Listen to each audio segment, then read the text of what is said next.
I settled into my favorite armchair, the leather creaking softly as I sank into its familiar embrace. And the morning sun filtered through the curtains, casting a warm glow across our living room. It was another day in retirement, a life I'd grown accustomed to over the past few years. My golf club stood in the corner, a silent reminder of yesterday's game.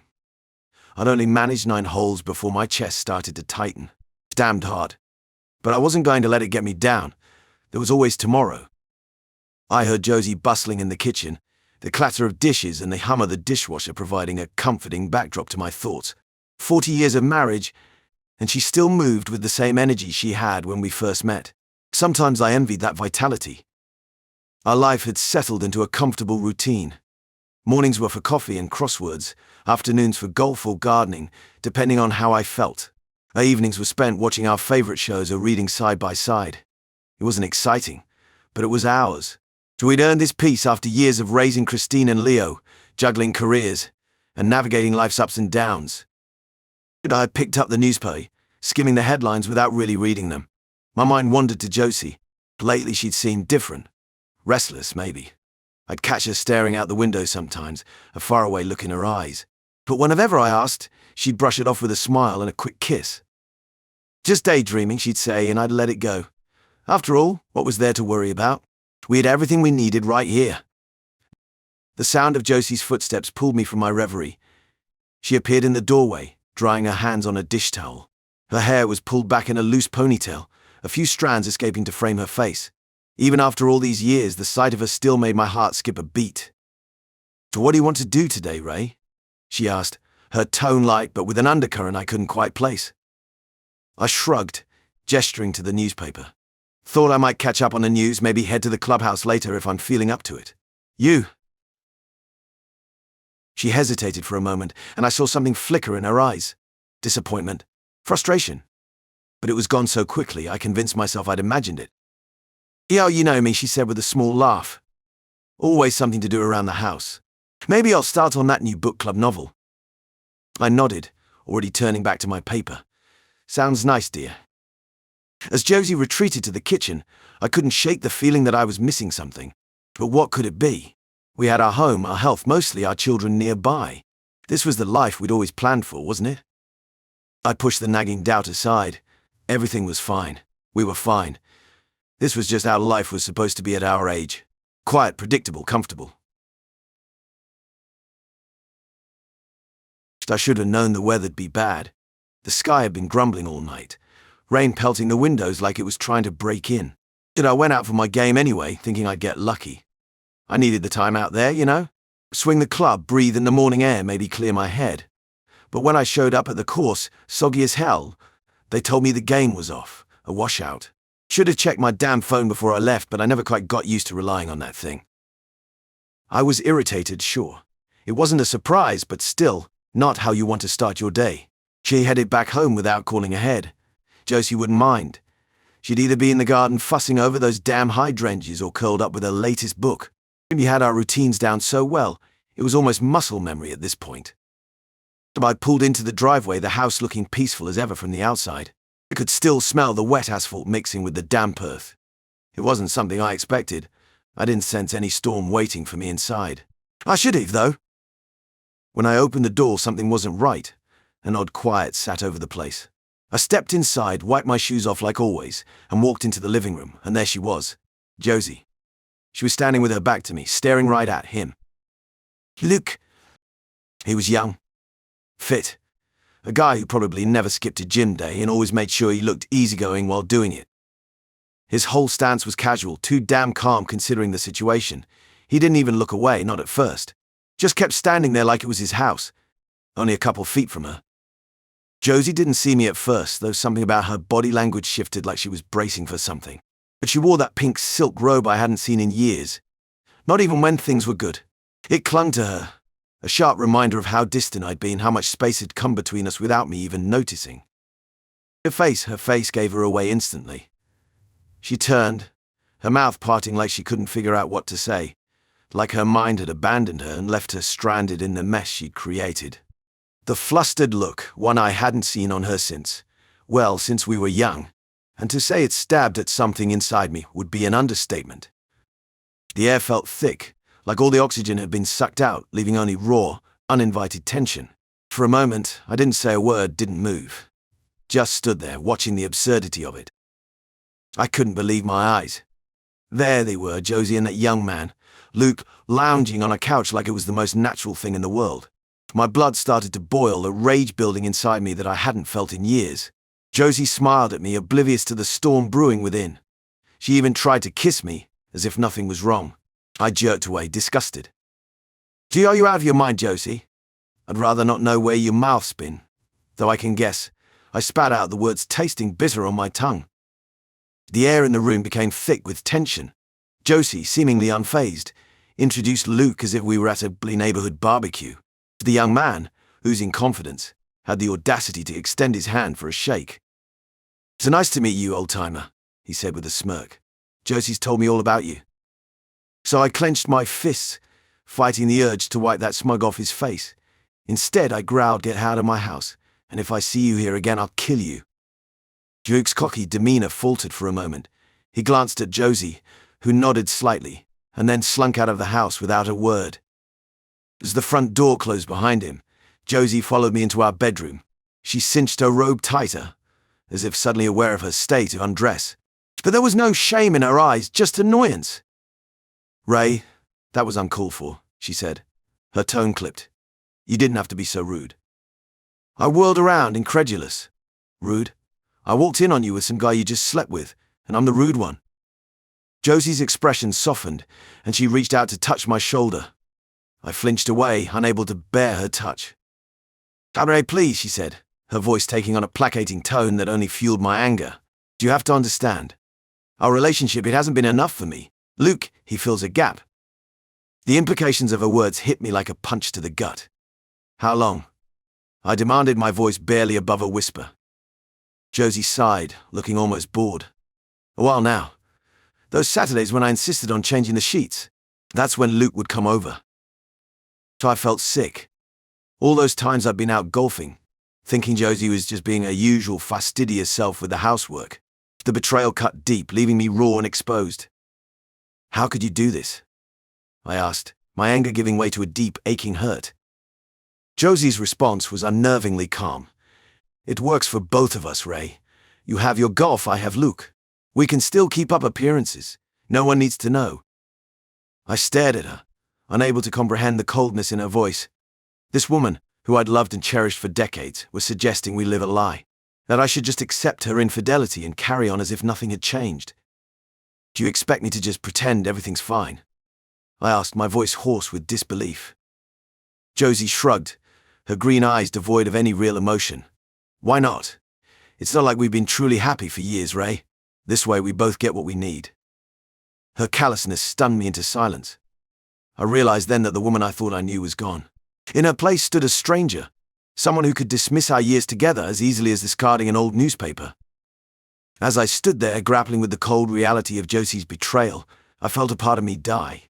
The Ray who believed in the sanctity of marriage, who thought love could conquer all, crumbled away. In his place stood a man I didn't recognize, filled with a bitterness I never thought I'd feel. The next day, I stood there, tongs in hand, flipping burgers on the grill. The sizzle and pop of the meat couldn't drown out the noise in my head. It was July 4th, our annual family barbecue, and I was trying my damnedest to act normal. The grandkids were running around the yard, shrieking with laughter as they chased each other with water guns. I managed a weak smile, but it felt like a mask. Josie breezed past me, carrying a tray of condiments. She was all smiles and laughter, as if nothing had changed, as if she hadn't shattered our entire world just yesterday. I gritted my teeth, focusing on the task at hand. Flip, sizzle, repeat. "Ray, honey, can you grab the paper plates from the kitchen?" Josie's voice was light, casual. I nodded stiffly, heading inside. In the quiet of the kitchen, I leaned against the counter, trying to catch my breath. How could she act so normal? How could she laugh and smile when everything was falling apart? So I grabbed the plates, my hands shaking slightly. Back outside, I distributed the plates, careful to avoid Josie's gaze. The family gathered around, piling their plates high with burgers, hot dogs, and sides. So I sat at the far end of the table, picking at my food. "Grandpa, aren't you hungry?" My youngest granddaughter asked, her eyes wide with concern. So I forced another smile. Just saving room for dessert, sweetheart. As the meal wound down, I started to relax a bit. Maybe we could get through this day without incident. Maybe I could pretend, just for a little while, that everything was okay. I should have known better. Christine cleared her throat, setting down her napkin. "Dad, Mom, we need to talk." My heart sank. I looked up to see all eyes on me and Josie. Christine's face was set in a determined expression I knew all too well. "Mom told us about Luke," she continued, her voice gentle but firm. "And about the issues you two have been having." The burger in my stomach turned to lead. I stared at Josie, disbelief and betrayal washing over me in waves, but she had the decency to look uncomfortable, at least. I don't understand," I managed to choke out. "This is between me and your mother. It's not." "It's family business, Dad," Leo chimed in, his usually easygoing face creased with worry. "We're all affected by this. Won't you be unforgived by this?" I looked around the table, hoping to see anyone, on my side, but all I saw was sympathetic faces nodding along with Christine and Leo. Ray, Eric, my son-in-law, leaned forward. "We all love you both. We just want to help." "Help," I echoed, my voice hollow. "Help with what? Help me understand why my wife of 40 years is sleeping with a man half her age." Josie flinched but said nothing. The silence stretched uncomfortable and heavy. "Dad," Christine spoke again, her voice soft. "We know this is hard for you. But Mom has needs too. We think you should try to understand where she's coming from." I couldn't believe what I was hearing. My own children siding with their mother's infidelity. The betrayal cut deeper than I could have imagined. In desperation, I turned to my granddaughters. "Girls," I said, my voice cracking, "what do you think about all this?" The oldest, barely 16, shrugged. "It's just sex, Grandpa. It doesn't have to mean anything." But I felt like I'd been punched in the gut. Just sex. Didn't have to mean anything. For when did the world change so much that loyalty and fidelity meant nothing? I stood up abruptly, my chair scraping loudly against the patio. "I need some air," I muttered, stumbling away from the table. As I walked away, I could hear the murmur of conversation resuming behind me. My family, discussing my marriage like it was a TV drama. I'd never felt so alone. The days that followed were a blur of cold silences and awkward attempts at normalcy. Josie tried to act as if nothing had changed, but everything had. I couldn't look at her without seeing Luke's face, without imagining them together. She'd kiss me goodbye in the morning, and I'd turn my face away, letting her lips graze my cheek instead. When she asked if I wanted to join her for dinner, I'd make up excuses about meeting friends at the clubhouse or having errands to run. I knew she was still seeing Luke. She didn't flaunt it, but she didn't hide it either. For on the days he knew he was coming over, I'd leave the house, unable to bear the thought of them together in our home. So the worst part was the pity I saw in my children's eyes when we got together. They treated me like I was being unreasonable, like I should just accept this new reality. But how could I? How could I pretend that 40 years of marriage meant nothing? Before I knew it, Thanksgiving was upon us. I held out hope that maybe, just maybe, we could have one day of peace. So one day where Luke's name wasn't mentioned, where I could pretend my family was still intact. I should have known better. I was in the kitchen, helping Josie with the turkey, when I heard Christine's voice from the living room. "Mom, Luke's here." The carving knife clattered to the counter as I froze. "Luke? Here? On Thanksgiving?" Josie turned to me, her eyes pleading. "Ray, I didn't wait to hear her explanation. I couldn't. I grabbed my coat and headed for the door, ignoring the calls of my family behind me. I walked for hours, no destination in mind. The cold November air bit at my skin, but I barely noticed. All I could think about was Luke sitting at my table, eating my food, surrounded by my family. The family that had so easily accepted him, while pushing me aside. When I finally returned home, the house was dark and quiet. I thought everyone had gone to bed, but as I hung up my coat, I heard Josie's voice behind me. "Where have you been? Do you have any idea how worried we were?" So I turned to face her, my anger bubbling to the surface. "Worried? You invited your lover to our family Thanksgiving dinner, and you're worried about me?" Josie's face hardened. "This is exactly why I invited him, Ray. You're being impossible. Why can't you just accept this and move on?" "But move on?" I repeated, incredulous. You want me to just accept that my wife is sleeping with another man? That my family thinks it's perfectly fine? That's my right, Ray, Josie snapped. I have needs. Needs you haven't been meeting for years. Luke makes me feel alive again. Why can't you understand that? So I stared at her. This woman I thought I knew better than anyone in the world. But I didn't recognize her anymore. The Josie I married would never have done this, would never have hurt me like this. I understand perfectly, I said, my voice low and cold. I understand that our vows meant nothing to you. That 40 years of marriage can be thrown away for a bit of excitement with a younger man. Josie's eyes flashed with anger. You're being selfish, Ray. The world doesn't revolve around you and your outdated ideas of marriage. Everyone else can see that this is for the best. Why can't you? Shook my head, suddenly feeling very, very tired, because I still believe in love, Josie. In loyalty. In keeping the promises we made to each other. But clearly, I'm the only one who does. Without another word, I turned and headed upstairs, leaving Josie standing in the hallway. As I lay in bed staring at the ceiling, I realized that this wasn't just about Josie's affair anymore. It was about a fundamental difference in how we saw the world, how we valued our relationship. And for the first time, I began to wonder if there was any way back from this, if there was any way to bridge the gulf that had opened up between us. As sleep finally claimed me, one thought echoed in my mind. How had we come to this? Strange how something so familiar can suddenly feel foreign. That was my home, our home, for over 30 years, and yet in the months following Thanksgiving, it felt more like a waiting room for a life that had already passed me by. The silence between Josie and me, God, it was thick, suffocating. We barely talked beyond the day-to-day stuff. Did you buy the milk? What time's the landscaper coming Friday?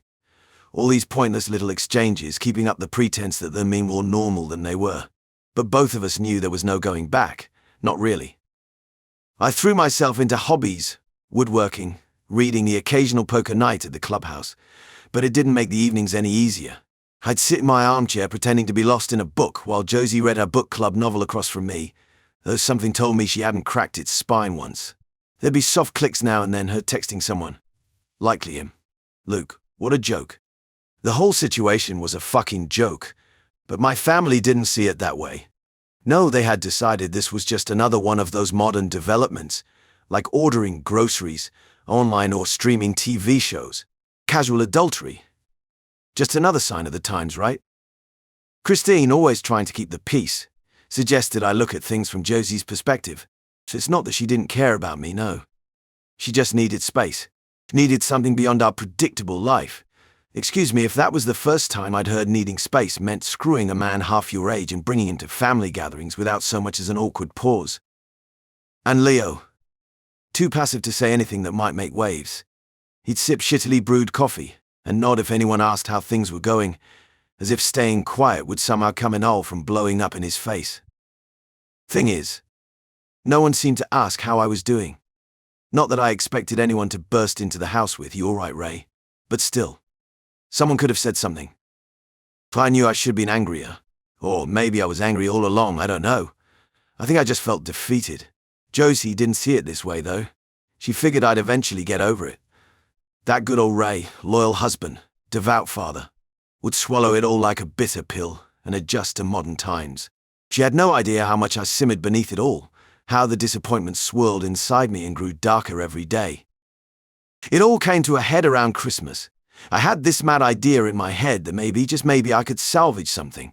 So I arranged dinner, just the two of us. Something small, quiet. Roast chicken, some candles, a playlist from back when we were younger. Tried to remind her of what we used to be, figured if we talked, really talked, maybe we could untangle ourselves from this disaster. Hell, maybe I could still believe in a future where we didn't hate each other. Then I overheard that phone call. Wasn't sneaking around or eavesdropping on purpose. I was in the hallway, grabbing my coat. Josie doesn't whisper. Either. Not when she's comfortable. She was on the phone with Christine, her voice bouncing off the walls like it was another normal chat. Sat there cool as you like, talking about how she and Luke wanted to fly out somewhere for New Year's. Are you serious? My breath caught in my chest, hearing my daughter and wife discuss another man's plans without pause, without shame. But he didn't let her know I heard. What else was there to say that hadn't already been said? So I went through that damn Christmas dinner trying to hold it all in, not giving away how completely done I was, Her face calm and content, told me everything I needed to know. There wouldn't be a comeback from this. For her, nothing had changed. And for me, I realized I'd been deluding myself all along, trying to save that crumbling facade of a marriage. As we sat through dinner that night, every bite of food felt like it was sucked to flavor. The roast chicken was dry, reflection of us, I guess shriveled and lifeless. No candlelight in the world could stop the void between us. Josie barely noticed me that night, fully oblivious to how far I had mentally checked out. But I knew she wouldn't stop. Knew she was so entrenched in that affair, and worse, so comfortable in the idea of it, that my pain, my anger, it didn't matter one bit to her. It wasn't even on her radar. Now, when Valentine's Day came, I should have expected it, but seeing Josie and Luke together cut deeper than I could have predicted. There's something awful about following your gut and being proved right and wrong at the same time. I saw his car outside our house, just sitting there, parked casual as you like. My heart pounded in a way that, well, it hadn't done since I was freaking dating. That nervous energy, except this time it was dread. Adrenaline surged through me, and without even thinking, I stopped a few blocks down the road, waited, watched. Sure enough, he walked up to our door like he fucking belonged there. Knocked twice. I saw Josie through that window, letting that boy in like he was her husband. Like I was nobody. I almost laughed. The absurdity of it, me sitting in my own car, watching another man walk into my home, my house, for God's sake, watching the woman who was my wife betray me yet again. It couldn't have been more textbook if I'd written it. So later that night, we had a reservation. I'd agreed to yet another fake dinner, not wanting to tip her off that I knew everything. But it didn't matter. I could barely sit across the table. Ordered a steak, though I might as well have ordered ashes for all I tasted. So I stared directly at her, unblinking. She didn't notice.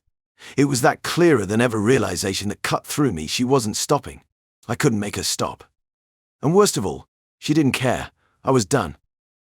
By the time Easter came around, I wasn't expecting anything from anyone. I mean, why pretend otherwise? I was at rock bottom in every sense, emotionally bankrupt. That illusion I kept holding on to, that maybe there was something left for me with my family. Yeah, that finally shattered for good. It was late April, right around Easter weekend. I was upstairs, half drifting into sleep when voices drifted up from the kitchen. Took me a minute to register what I was hearing. Christine, visiting for the holiday, was talking to Josie over a glass of wine, I guess. But the words, they were so casual. Oh yeah, Luke's coming by again tomorrow, right? And Josie, like it was nothing, replied, yeah, he comes over whenever he has the time. It's easy now that everyone's used to it. Used to it. Our kids had just built this whole understanding with her about some asshole just living in our lives. My chest tightened as I heard Josie say she met up with Luke multiple times a week now, talked about it openly with our daughter. And Christine, my child, knew and was okay with this. More than anything Josie had done, this was just unbelievable. The people I raised, the people I sacrificed everything for, had accepted this homewrecker into their lives without question. I just laid there, gripping the bedpost, staring at the ceiling. That was it then. That last thread, the one holding me to them, snapped. It wasn't just Josie who had betrayed me. It was all of them. They had chosen her version of reality. In their eyes, I was outdated, stubborn, unreasonable even. The part that stung most was just how at peace they all seemed with it. This web of deceit and betrayal carried on while I was tossed aside, discarded, irrelevant. They'd made me a relic. I stopped hearing their words after a while, as they started to laugh about some shared story from Luke to which Christine added her 2 cents, like he'd always been part of the family. I had nothing left for them. The people I thought were my family, they weren't anymore. The 4th of July used to mean something. It used to be a good day, grilled burgers, cold beer, fireworks lighting up the sky. And maybe we'd argue over whether the lawn needed mowing or if the potato salad was too salty, but it was normal. Family stuff. Now the day felt like a mockery of everything I thought my life had been. They'd all piled into the car by mid-afternoon, laughing like there was no tension in the air. Christine, Leo, Josie, him. Luke, the smug little prick who'd stepped into my family like it was his right. He was at the grill earlier, helping out, flipping the burgers with his cocky grin, like he belonged there. It was the same house I'd worked decades to pay off, and there he stood like some replacement model. Younger, sharper jawline, all that bullshit. Everyone preferred it that way, clearly. Josie caught my eye a couple of times that day, flashes of the kind of woman she'd become dancing in her expression. She thought everything was fine, that I'd rolled over and accepted this mess for what it was, that I'd come to terms with this whole shit show. It's like we could go back to playing house with a fucking third wheel. But I hadn't come to terms with anything.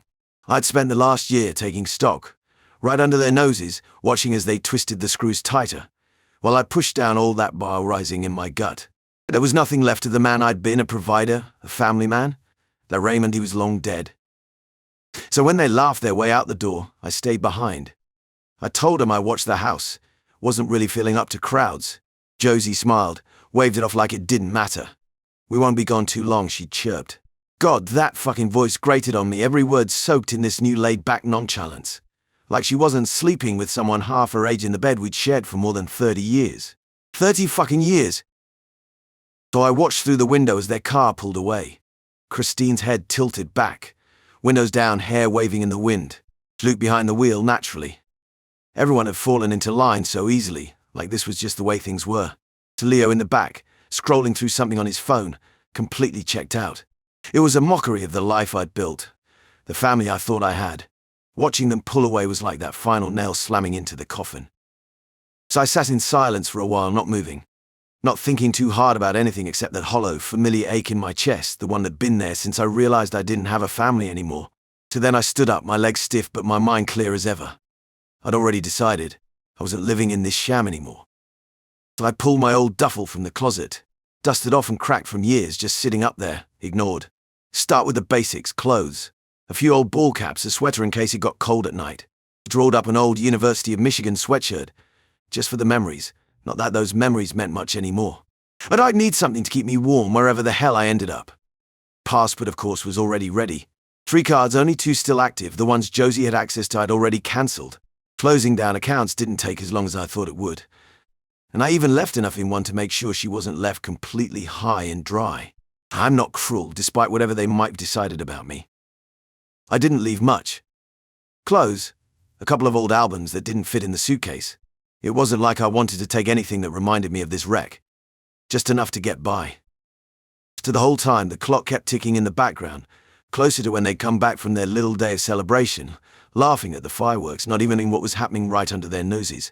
So I was efficient. No dramatic breakdown, no second-guessing myself. All that shit was done a long time ago. The flash drive had been sitting in my desk drawer for weeks, the final piece of the puzzle. I'd gone over it at least 20 times, editing the video until it was exactly what I needed it to be. Cold, maybe, or detached as all hell, but they needed to understand. They wouldn't, of course, until they were alone, until they realized I wasn't coming back. That was the point. So I clicked open the laptop, slid the drive in, and let the video start playing. My face looked older than I'd wanted it to in the frame, tired. I remember the day I recorded it, sitting there, taking a deep breath before I spoke. If you're watching this, I'm gone. No going back, no bargaining your way out of it, no apologies that mean nothing at this point. I'd stared at the camera for a second, letting the weight of those words settle. There's no place for me here anymore. Josie, you cheated on me. We crossed a line that makes marriage meaningless, no matter how you slice it. Christine, Leo, you decided it was okay, that your mom deserved to be happy regardless of what that did to me. Well, I deserve a life too. Shut the laptop, knowing they'd find it eventually. I left it on the kitchen table in plain sight. And then I walked out the door. No turning back for one last glance at the house. No dragging drawers open for some old keepsake that would root me here longer than I wanted to be. There'd been no more ties to this place, to this life. I'd lived here long enough, lingering around like a ghost. That chapter was done. So the memory of that last barbecue echoed in my mind as I loaded my bag into the trunk. Luke standing there, laughing as Josie flitted around the backyard before she draped her arms over his shoulders, like nothing out of the ordinary was happening. But like I was the outsider, a guest in my own fucking home. They'd realize eventually. Maybe at first it'd be relief I was gone, no more tension hanging around, no old man watching them with silent contempt. But they'd clue in sooner or later, especially when Josie went to check the joint accounts. So I got in, turned the key, feeling that satisfying hum of the engine under me. It felt like freedom. Christ, I hadn't felt that in years. So by dusk I'd hit the highway, no specific destination in mind. Not yet. Just far. Anywhere far from the remnants of that life. As the sun dipped below the horizon, painting the sky in vivid streaks of orange and purple, it started to feel real. I wasn't turning back. I couldn't. I hadn't told them yet about Deborah. Let them be surprised by that when the video got to the end. Deborah wasn't even the point, really. She wasn't what drove me away, she was just something new, different. Someone who made me feel like a man again. And that was enough. The video would summarize it just fine. I'd spelled it out straight as I could. I've moved on. You can keep Luke, build your life however the hell you want, but you won't be doing it with my money. I've left you enough, don't say I didn't provide for you. But I'm done with this family, done with what it became. Josie, you wanted something new. Well, now I've got something new too. The way I see it, we're even. Todd held up a picture of Deborah before the camera cut out, made sure it lingered just long enough. She was smiling, her face soft younger. But not too young. The companion I called her in the video. We weren't in love. Maybe we never would be. She was with me for some financial incentive. But she understood me in ways that reminded me of what it felt like to be human, I guess. Not just some discarded relic left out in the rain. The night yawned open before me, empty stretches of road fading into darkness. I didn't feel guilty. If anything, I felt light, like I'd been carrying dead weight for too long. And now it was time to live for me. It took a full year to get there, to really accept that walking away was the only choice, the only way to preserve whatever dignity I had left. They'd find out soon. Maybe Josie would cry, maybe Christine would stomp around wondering how she hadn't seen this coming. Luke, that smug bastard, would probably shrug it off, go right back to their twisted little fantasy. So that I wouldn't be there to hear about it anymore. For the first time in decades, I was free.